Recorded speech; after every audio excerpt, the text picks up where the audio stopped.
What if your mind were not a battlefield, but a garden? A living landscape where every thought you allow to take root shapes the world you experience. Most people don't realize this simple truth. Your mind is constantly growing something, either weeds of worry or seeds of wisdom. The Stoics knew this long before modern psychology. They understood that peace is not something you chase outside yourself. It's something you cultivate within. Imagine walking through a garden left unattended. The soil is fertile, but it's overrun with weeds. The flowers struggle for light. This, the Stoics would say, is what the average mind looks like, fertile but neglected. Epictetus once wrote, "No man is free who is not master of himself." He wasn't talking about control over the world, but over the garden within, the ability to choose what grows there. In your garden of thought, emotions are like weather patterns. You can't stop the rain or the storm, but you can tend the soil so that it endures and flourishes through all seasons. The Stoics didn't seek to suppress emotion, they sought to understand it. They believed that the way you interpret an event, not the event itself, creates your suffering or your serenity. A garden cannot choose the weather, but it can prepare the soil. Likewise, your mind cannot avoid challenges, but it can cultivate resilience. Marcus Aurelius, the philosopher emperor, once wrote, "The happiness of your life depends upon the quality of your thoughts." In the garden of your mind, your thoughts are the seeds. Every day, you are planting something, intentionally or not. When you dwell on resentment, fear, or envy, those seeds grow into thorns that pierce your peace. When you nurture gratitude, patience, and perspective, those seeds blossom into quiet strength. Think about how easily we feed the weeds. We water them with attention, give them sunlight with repetition, and watch them take over our inner space. The Stoics remind us that attention is the gardener's tool. Wherever you place it, that's what thrives. If you want to change your emotional landscape, start by observing what you are nurturing every day. Are you giving energy to what uplifts or what drains you? Happiness, in the Stoic sense, was not a fleeting emotion but a state of harmony, a balanced ecosystem of thought. It comes not from avoiding pain, but from aligning your perception with truth. When you understand that life is not happening to you, but for you to grow through, even suffering becomes fertilizer. The Stoics taught that adversity is not punishment, it's preparation. Marcus Aurelius called it the raw material for virtue. Just as a gardener uses compost to enrich the soil, so too can you use difficulty to deepen your wisdom. There's something deeply empowering in realizing that happiness is not a gift you receive, but a garden you grow. Modern life often teaches the opposite, that happiness lies in consumption, success, or validation. But the Stoics saw happiness as an inner cultivation. Seneca wrote, "It is not the man who has too little, but the man who craves more, that is poor." In a world obsessed with more, the Stoic gardener chooses less, but better. He tends to what truly matters: clarity, peace, self-respect. To nurture happiness, you must first clear the ground. Pull the weeds of distorted thinking, those thoughts that say, "I'll be happy when," or "I can't handle this."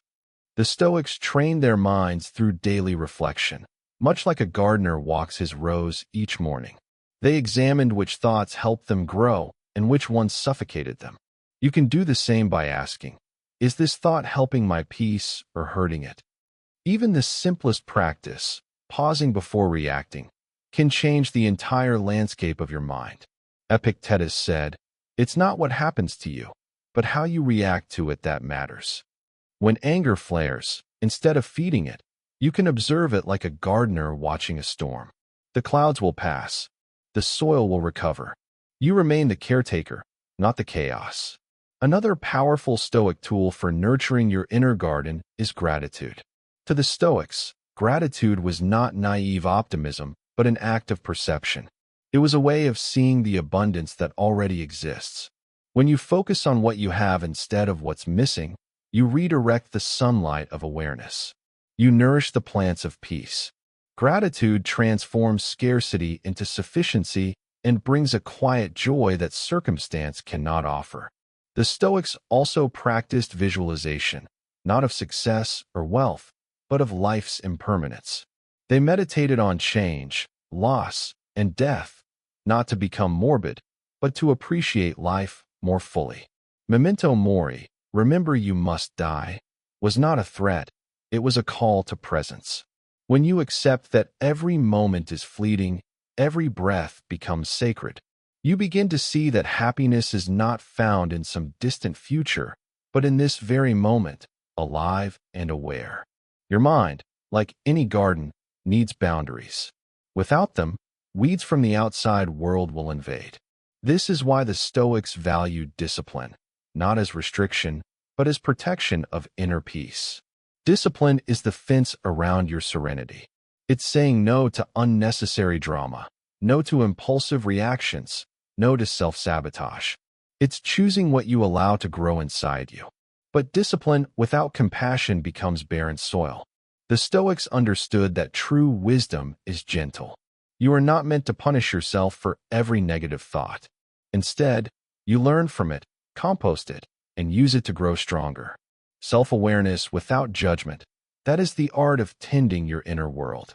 The Stoic gardener also knows that every mind, no matter how overgrown, can be restored. No matter how chaotic your thoughts have been, the soil of consciousness is infinitely forgiving. You can always begin again. Each sunrise is a chance to plant differently, to choose patience over irritation, courage over fear, perspective over panic. In a way, happiness is not something you find. It's something that finds you when you cultivate the right conditions. The Stoics didn't promise eternal bliss.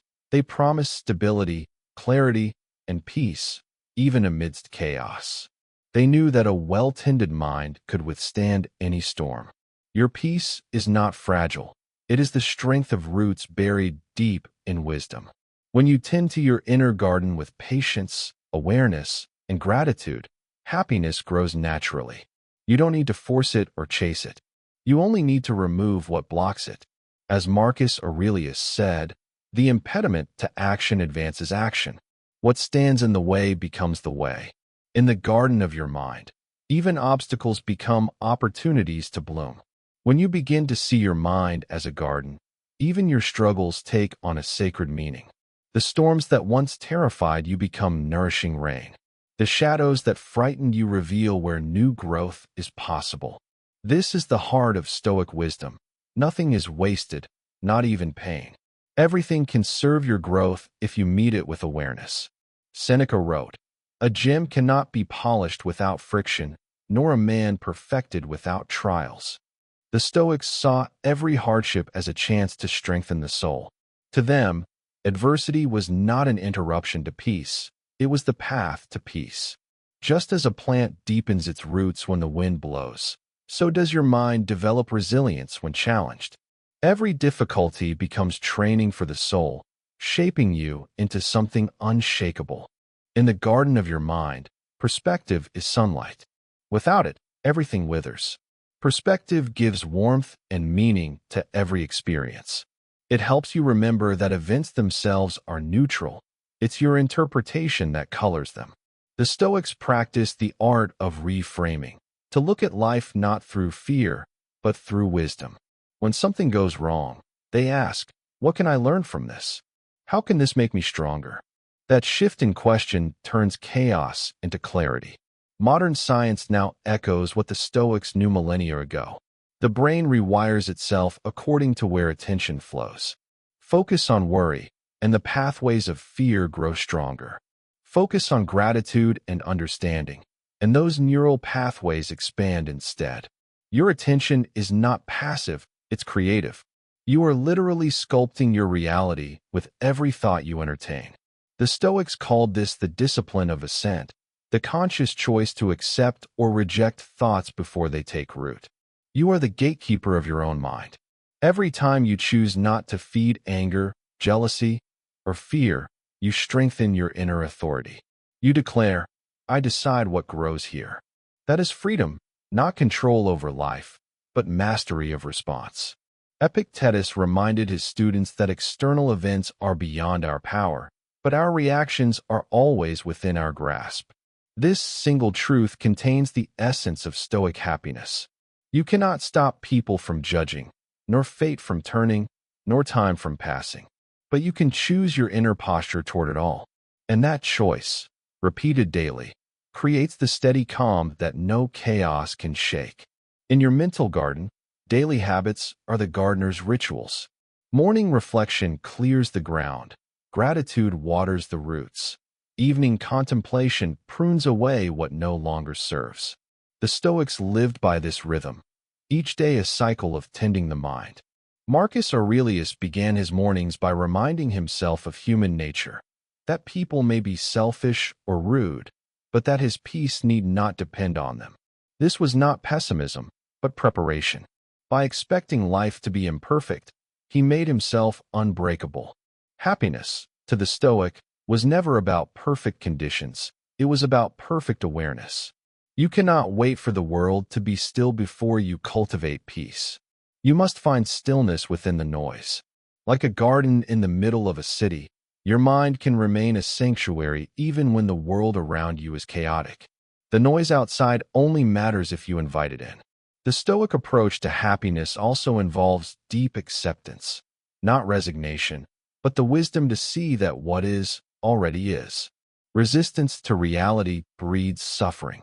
Acceptance, on the other hand, creates harmony. When you stop fighting the inevitable, you free your energy for what can actually grow. The Stoics called this amor fati, the love of fate.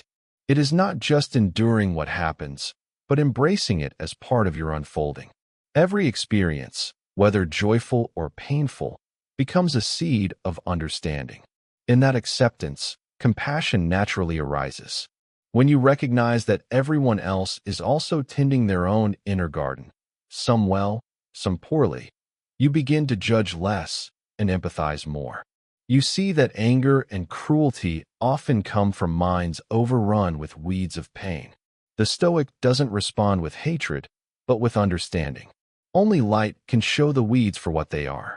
One of the most profound Stoic practices is journaling, a way to tend your thoughts before they harden into beliefs. Writing clears the soil of confusion. It helps you see the roots of your emotions and prune away illusion. Each word becomes an act of awareness, an acknowledgement of what grows within.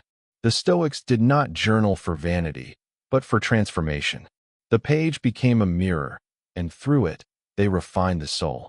As your garden matures, you learn that happiness is not the absence of storms, but the ability to remain grounded through them.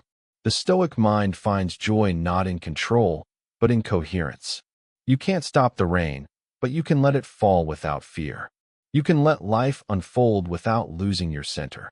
And in that balance, a deeper peace arises, a peace not dependent on anything, yet present in everything.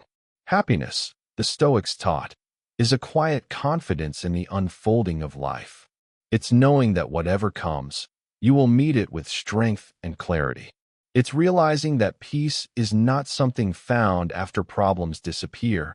It's something you cultivate in the midst of them. Like a tree that grows taller through the wind, your soul expands through challenge. And perhaps that's the greatest lesson of all. You don't have to chase happiness. You only need to stop disturbing it. It's already growing inside you, waiting for your attention. Your awareness is the sunlight. Your actions are the water. Your understanding is the soil. The garden of your mind will flourish the moment you remember that you are its caretaker. So take a moment now to look inward. What thoughts are you nurturing? What emotions are taking root? What beauty might emerge if you began tending your inner world with patience, wisdom, and love? Let me ask you, what does the garden of your mind look like today? And what would it look like if you began to care for it the way the Stoics did, with gratitude, clarity, and courage? Share your reflections in the comments. I'd love to hear how you cultivate your peace and what lessons you've learned from your own storms. Remember, happiness is not a distant destination. It's a practice, a way of seeing. You already hold the tools of transformation within you. So water the seeds of awareness, prune the weeds of fear, and watch your inner garden bloom.